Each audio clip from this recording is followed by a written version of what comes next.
तो सुबह के 4:40 होगा था।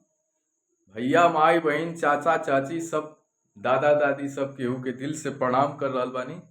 और आप सभी के लिए एक प्यारा सा गीत है। क्या भाव है।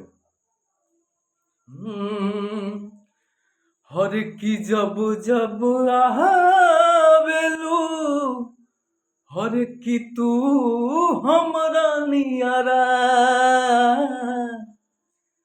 हर की जब जब आवेलू, हर की तू हमरा नियरा,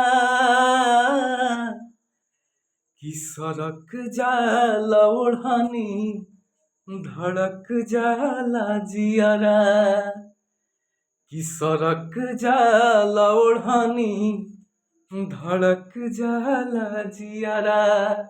भैया शेयर करा, लाइक करा, कमेंट करा। और लाइव आवत आनी आजू